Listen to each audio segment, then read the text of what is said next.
नमस्ते छात्राओं। आज हम कक्षा 9वीं का 6वां पद्य पाठ लेंगे। ऐ सखी। सखी इसका मतलब है सहेली। बचपन में हम अपने सहेली से पहले पूछते थे तो हमारी सहेली उसका जवाब देती थी। अगर उसने सही जवाब दिया तो हम उसे बुद्धिमती समझते थे।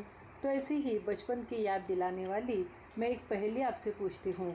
पाठ शुरू करने से पहले उसका जवाब आपको देना है। काली काली माँ, लाल लाल बच्चे, जिधर जाए माँ उधर जाए बच्चे। तो इसका जवाब दीजिए आप। हाँ, बिल्कुल सही दिया इसका जवाब।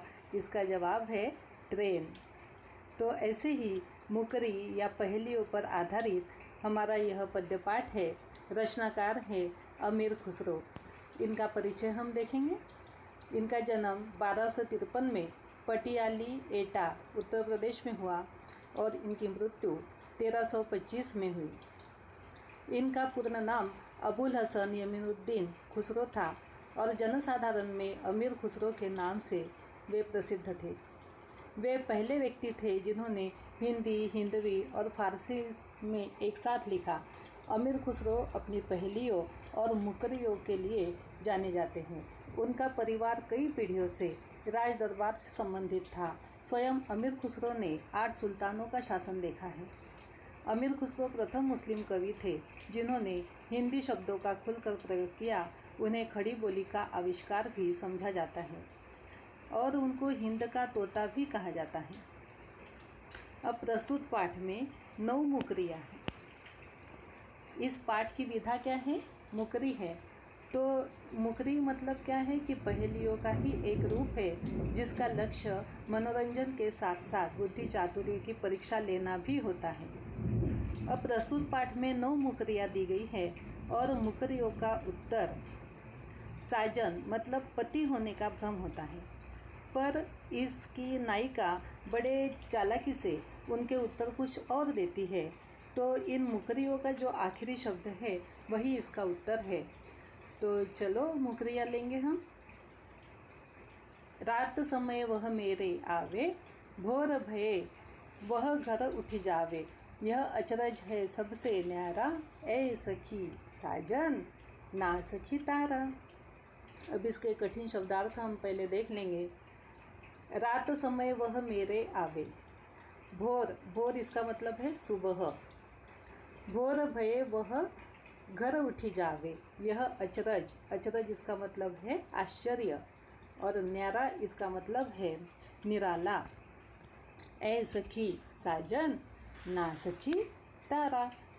अब नायिका अपनी सहेली से पूछती है, एक मुकरी पूछती है कि रात समय जब रात होती है तब वह मेरे घर आते हैं और सुबह होने पर, भोर होने पर वह घर से उठकर चले जाते हैं। तो यह आश्चर्य की बात है और यह जो आश्चर्य है सबसे निराला है। तो उसकी नायिका की सहेली जवाब देती है, सखी ये तो साजन ही हो सकते हैं। तो नायिका जवाब देती है, ना सखी यह तो साजन नहीं है। इसका जवाब है तारा। तो तारा इस मुकरी का जवाब है। देखो ना, तारे को भी यह जो वर्णन इस मुकरी में दिया है वह लागू होता है। तारा भी रात के समय हमें आसमान में दिखाई देता है, रात के समय में ही आता है और सुबह होने पर सब तारे नज़र नहीं आते हैं। तो यह आश्चर्य हमें लगता है। तो इसका उत्तर है तारा। आइए दूसरी मुकरी देखेंगे। वह आवे तब शादी होए, उस दिन दूजा और न कोई। मीठे लागे वाके बोल, ऐ सखी साजन ना सखी ढोल। वह आवे तब शादी होए, उस दिन दूजा इसका मतलब है दूसरा, कोई इसका मतलब है कोई। मीठे लागे वाके बोल, वाके इसका मतलब है उसके। तो नायिका अपनी सहेली से पूछती है कि वह जब आता है तब शादी होती है और शादी के दिन दूसरा अन्य कोई होता नहीं है। मतलब शादी के दिन उसका बड़ा ही महत्व है। उसके बोल भी कैसे लगते हैं? मीठे लगते हैं। मतलब उसके बोल कर्णमधुर लगते हैं। तो नायिका की सहेली जवाब देती है, ए सखी साजन, यह साजन है क्या, पति है क्या। नायिका बड़ी चतुराई से जवाब देती है, नहीं नहीं, यह साजन नहीं है, यह तो ढोल है ना। शादी के दिन ढोल हम बजाते हैं ना, कोई भी छोटा बड़ा ये कार्यक्रम हो तो ढोल बजाकर हम अपना आनंद व्यक्त करते हैं और ढोल के जो बोल हैं वह भी मीठे लगते हैं। तो यह जो वर्णन है ढोल को भी लागू होता है। जब मांगू तब जल भरी लावे, मेरे मन की तपन बुझावे। मन का भारी तन का छोटा, ए सखी साजन ना सखी लोटा। जब मांगू तब जल भरी लावे, जल इसका मतलब है पानी, तपन इसका मतलब है गर्मी, मन का भारी तन का छोटा, तन इसका मतलब है शरीर। तो नायिका अपनी सहेली से पूछती है, मुकरी पूछती है, पहेली का जो एक रूप होता है। जब मांगू तब वह जल भर के लाता है, मेरे मन की जो गर्मी है, तपन है, वह बुझाता है। मन का भारी है, लेकिन उसका शरीर कैसा है, तन कैसा है, छोटा सा है। वह मन का भारी है मतलब वह उदार है, लेकिन शरीर से बहुत ही छोटा है। तो उसकी सहेली जवाब देती है, ए सखी साजन। नायिका कहती है, ना सखी लोटा। तो लोटा हमने देखा है जिसमें हम पानी भर कर लाते हैं और पानी पीते ही हमें जो गर्मी लगती है वह बुझ जाती है और तन का छोटा होता है, यानी लोटे का जो आकार है वह कैसा होता है, छोटा होता है। तो उसका उत्तर लोटा भी हो सकता है। बेर बेर सोवत ही जगावे, ना जागू तो काटे खावे। व्याकुल हुई मैं हक्की बक्की, ए सखी साजन ना सखी मक्खी। बेर बेर इसका मतलब है कई बार, सोवत ही जगावे, सोवत ही जगाए इसका मतलब है कि जब मैं सोती हूँ तो मुझे जगाता है और कई बार जगाता है। और ना जागू तो काटे खावे, और मैं जब जागती नहीं हूँ तो मुझे काट खाता है। व्याकुल हुई मैं हक्की बक्की, व्याकुल इसका मतलब बेचैन होना, अस्वस्थ होना, और हक्की बक्की इसका मतलब है आश्चर्यचकित। और मैं उसके काट खाने से बेचैन हो जाती हूँ, हक्की बक्की रह जाती हूँ, आश्चर्यचकित रह जाती हूँ। तो उसकी सहेली जवाब देती है, यह तो तेरे साजन ही हो सकते हैं।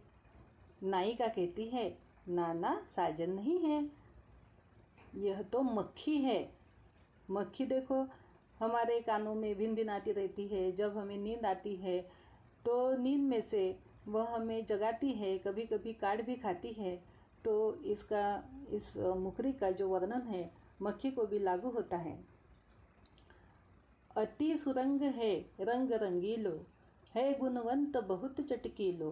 राम भजन बिन कभी न सोता, क्यों सखी साजन ना सखी तोता। अति सुरंग, सुरंग इसका मतलब कि अच्छे रंग वाला। गुणवंत इसका मतलब है गुणवान। चटकीलो इसका मतलब है चमकदार। तो नायिका वर्णन करती है कि बहुत रंग रंगीला है, उसका रंग बहुत ही अच्छा है। वह रंग अच्छा होने के बावजूद गुणवंत भी है, यानी गुणवान भी है, कई सारे गुण उसमें है, और बहुत चटकीला दिखता है। चटकीला दिखता है मतलब चमकदार दिखता है, और ऐसा गुणवंत है कि राम भजन बिन कभी न सोता, सोने से पहले वह राम का भजन गाता ही है। तो उसकी सहेली जवाब देती है, क्यों सखी यह तो साजन ही हो सकते हैं। नायिका कहती है, ना सखी यह तो तोता है। देखो तोते का भी रंग हरा होता है और वह चमकदार भी दिखता है। उसका हरा रंग हमारे मन को बहुत अच्छा लगता है, मन भावन होता है, और उसकी मीठी मीठी जो बोली होती है, हम जिस प्रकार से उसे सिखाते हैं वैसा ही वह सीखता है। किसी के घर हमने तोता देखा और उन्होंने उसको नमस्ते वगैरह कहना सिखा दिया तो वह भी हमें देखकर नमस्ते कहता है। तो वह गुणवंत भी है और अच्छे बोल बोलने वाला भी है, तो यह वर्णन तोते का भी हो सकता है। तो इस प्रकार से इन पहेलियों के उत्तर साजन होने का भ्रम होता है, लेकिन नायिका चतुराई से उसका उत्तर कोई और देती है।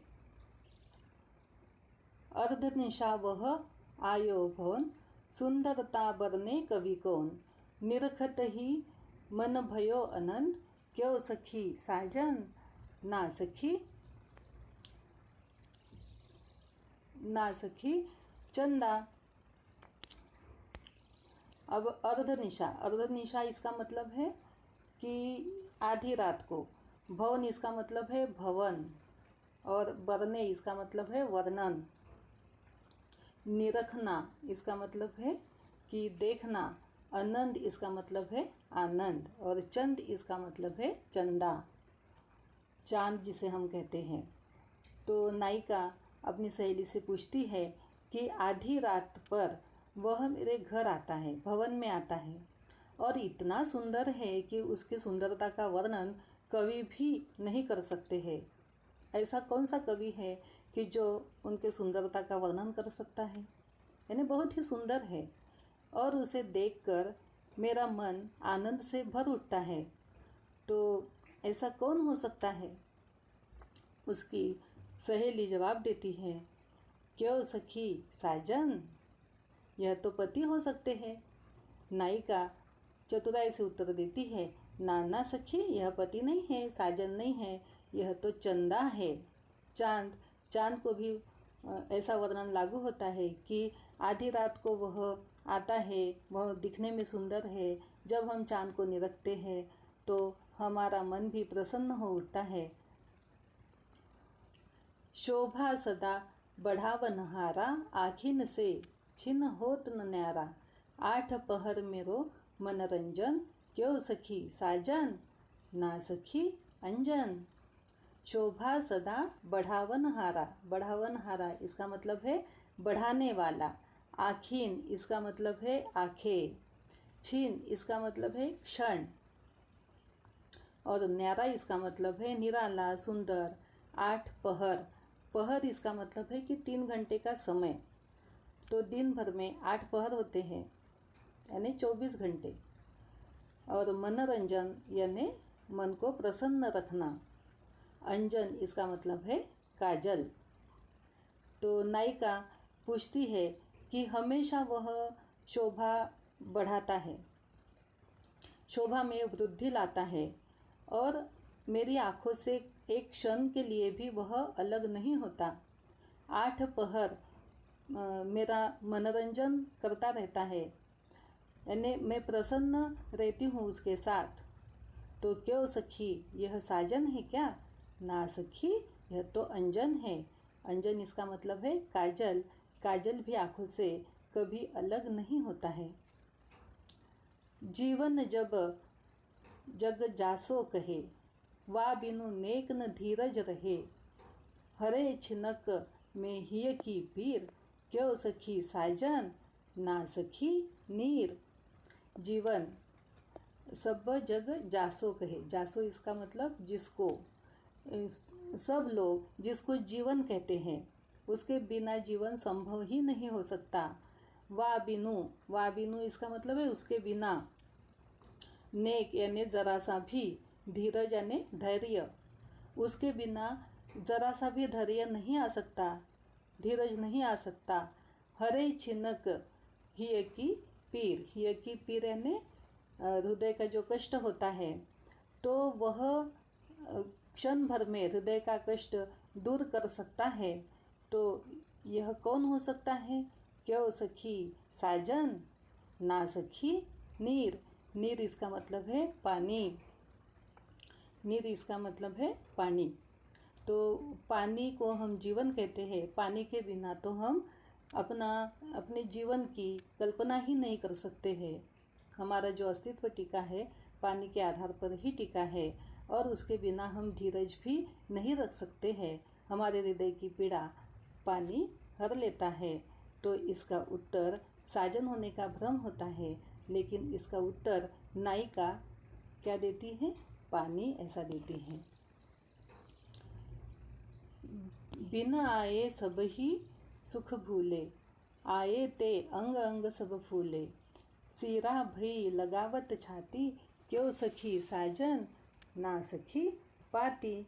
बिन आए सब ही सुख भूले, और आए ते अंग अंग सब फूले। अंग अंग इसका मतलब है कि बहुत आनंद होना। अंग अंग फूलना इसका मतलब है बहुत आनंद होना, रोम रोम पुलकित होना। और सीरा, सीरा इसका मतलब कि ठंडक।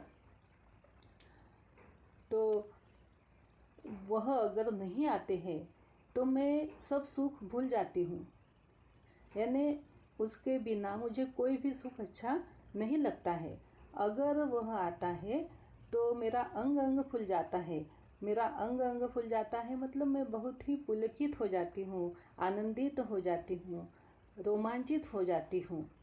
और उसे जब मैं छाती से लगाती हूँ तब मुझे बहुत ही ठंडक मिलती है, यानी मेरा हृदय प्रसन्न हो जाता है। तो ऐसा कौन हो सकता है?